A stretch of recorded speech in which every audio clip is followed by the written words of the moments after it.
know you're super excited about the computing this week because we are doing stop motion animations.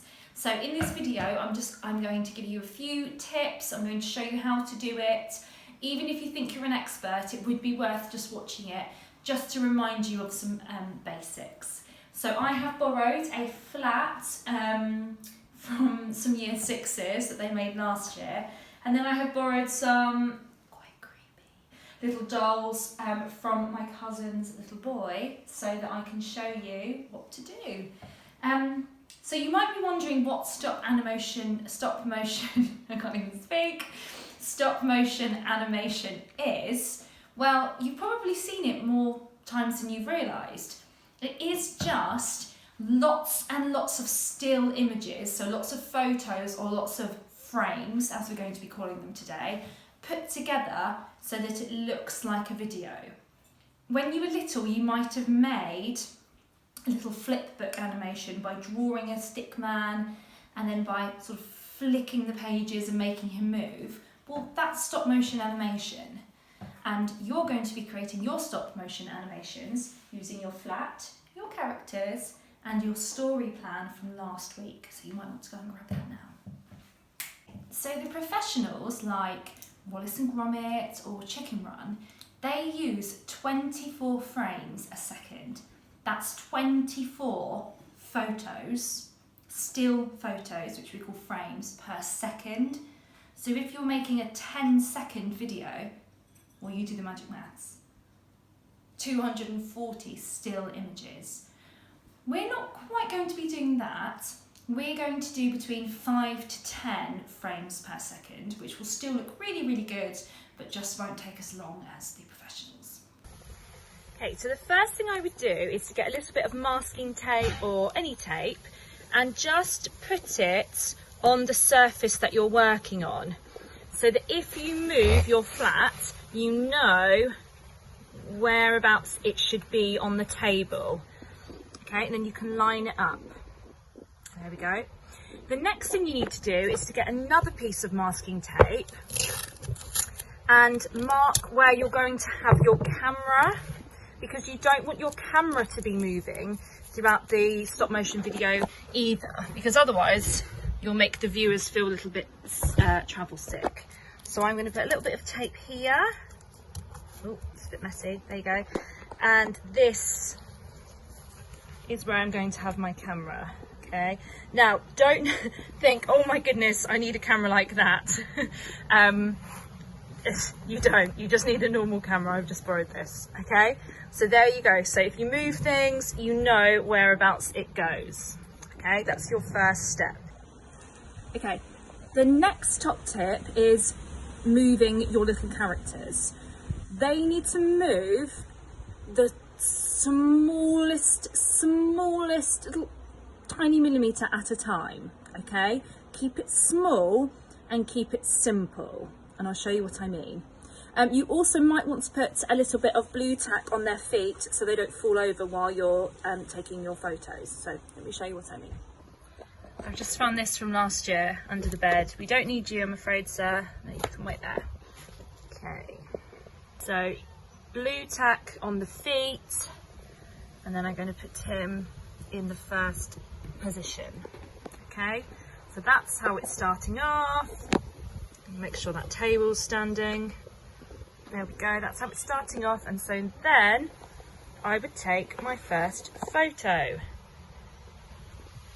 And you've got to make sure that in the photo you've only got what you want the audience to see. So you might need to zoom in or move your camera in and think about what you want your audience to see. Okay, so now he's going to move over to the bed, so I'm going to move him the smallest amount. Have a look. Okay, barely moved there. And then take the photo. Oh no. Okay. Right, now he's going to move again. So, oh dear, smallest amount. That foot forward now. So small each time, and then I would take a photo. Don't eat him, Lyra. Okay, so you get the idea. Oh no. No, you've knocked down the ceiling lights. Oh my goodness, there's another one on the roof. This is all going wrong. No, you're eating him. Right, hang on. Another top tip is to not have any kittens surrounding you while you do this. You might want to start off by taking a few photos of your character just still. Because stop motion goes really, really fast. So just take a few still photos of your character standing in their flat, first of all. So just a few quick photos of them still before you start moving them. Okay, then I know some of you have done different heads for your characters to show different expressions, like, okay, which is fabulous. So here you might want to zoom in a little bit. So, oh my goodness. So this time you'll need to move your camera a bit, okay? Again, put your camera on a surface. Don't hold it freehand because then it will shake. Even if you pile up some books and have your camera balancing on some books, that will really help, and then you can zoom in to your character. So imagine that my character is waving. Ah!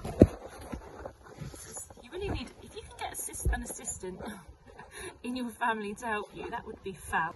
Okay, I'm just going to show you like this. So imagine you wanted your character to wave. Okay, so you're zoomed in, you're not shaky like me.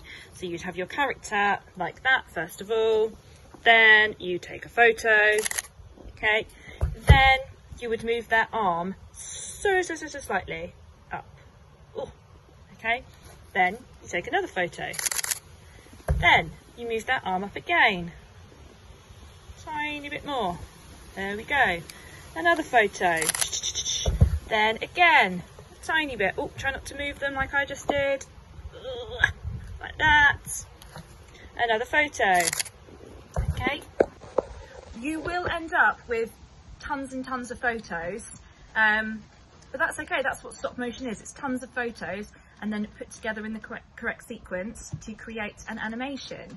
I've added some other videos that will help you as well and to give you some top tips, although I'm sure you've got everything you need from this video, right? But basically my top tips are: avoid shaky cameras by having your camera on a surface or piling it up on some books. Don't hold the camera freehand. Move your characters very, very, very, very slightly each time. Use your camera to zoom in and to zoom out. Think about how much of the flat you want the audience to see. And I know some of you will just go above and beyond and add in sound effects and, you know, lots of fancy things.